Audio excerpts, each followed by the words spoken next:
سورہ بقرہ آیت نمبر 84۔ اعوذ باللہ من الشیطان الرجیم،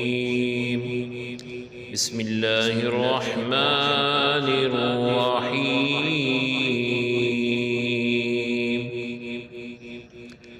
وَإِذْ أَخَذْنَا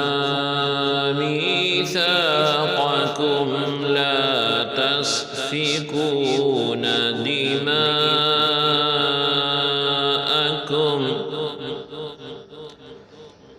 وَلَا تُخْرِجُونَ أَنفُسَكُم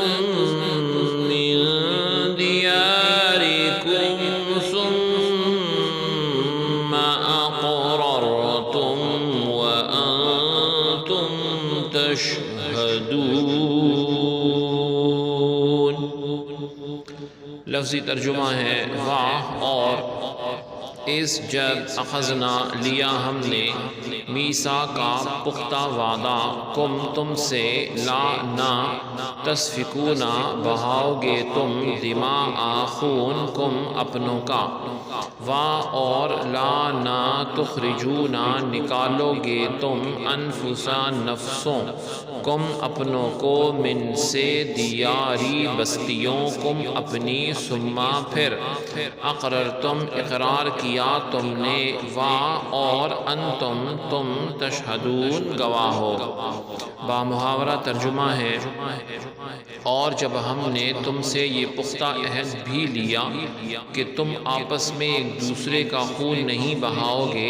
اور نہ اپنے لوگوں کو اپنے گھروں اور بستیوں سے نکال کر جلا وطن کرو گے، پھر تم نے اس امر کا اقرار کر لیا اور تم اس کی گواہی بھی دیتے ہو۔ آیت کی تفسیر میں فرمایا گیا وَإِذْ أَخَذْنَا مِيثَاقَكُمْ، اور یاد کرو جب ہم نے تم سے عہد لیا، یعنی اس آیت میں یہودیوں سے فرمایا گیا کہ اے یہودیوں وہ وقت یاد کرو جب ہم نے تمہارے آباء و اجداد سے تورات میں یہ عہد لیا کہ تم آپس میں کسی کا خون نہ بہانا اور اپنے لوگوں کو اپنی بستیوں سے نہ نکالنا، پھر انہوں نے اس عہد کا اقرار کر لیا اور تم خود بھی اپنے آباء و اجداد کے اس اقرار کے گواہ ہو۔ تفسیر تدبر قرآن میں مولانا امین احسن اصلاحی صاحب نے ان کی جو ہے رحمۃ اللہ علیہ نے ان کی تفسیر فرمائی کہ اس آیت میں ایک اور عہد کی طرف اشارہ کیا جا رہا ہے جو بنی اسرائیل سے لیا گیا۔ یہ عہد اس بات کے لیے تھا کہ یہ آپس میں نہ تو ایک دوسرے کا خون بہائیں گے اور نہ اپنے بھائیوں کو ان کے گھروں سے جلا وطن کرنے کی کوشش کریں گے،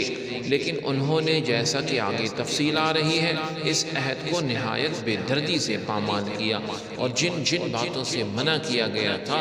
وہی کر کے دکھا لی۔ اللہ رب العزت کا ان پر غضب اور غصہ نازل ہوا اور فرمایا گیا وَضُرِبَتْ عَلَيْهِمُ الذِّلَّةُ وَالْمَسْكَنَةُ، ان پر ذلت اور محتاجی جو ہے مسلط کر دی گئی۔ اس عہد کی اہمیت کو واضح کرنے کے لیے فرمایا گیا ثُمَّ أَقْرَرْتُمْ وَأَنْتُمْ تَشْهَدُونَ۔ اس کے دو مفہوم ہو سکتے ہیں اور دونوں سے اس کی اہمیت اور اس کی اشاعت جو ہے یعنی جو اس کی اہمیت جو ہے وہ واضح ہوتی ہے۔ ایک مفہوم تو جیسا عام مفسرین نے بیان کیا ہے کہ تم کو اس عہد کا اقرار ہے کہ نہیں اور